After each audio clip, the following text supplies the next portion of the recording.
क्या अपवित्र अवस्था में नाम और वाणी का सेवन किया जा सकता है? मैं तो आपसे ये पूछूं, जीव पवित्र होता ही कब है? जीव तो पवित्र कभी होता ही नहीं। नाम और वाणी ही तो है जो जीव को पवित्र करती है। कोई विचार ना करिए, शरीर कभी पवित्र नहीं होता। शरीर किसी अवस्था में पवित्र नहीं है। शरीर को पवित्र ही तो हरि का नाम करता है। इसलिए आप विचार ना करिए कि आप अब अपवित्र हैं और अब अपवित्र हैं।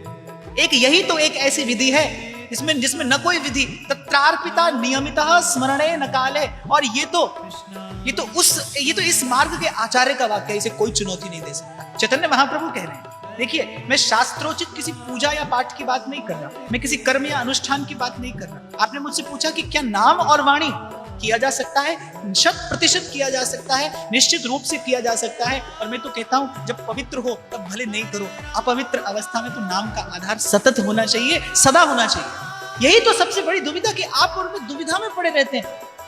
अब करें न करें, इतना करें कितना करें। अब ये भी कोई सवाल था पूछने का, बोली सांस कैसे लूं? मैं तो उस प्रश्न से इसलिए आश्चर्य में पड़ गया कि कितनी दुविधा है मन में भाई, मन में कितना द्वंद्व है। अब ये भी कोई प्रश्न है, सांस कैसे लूं?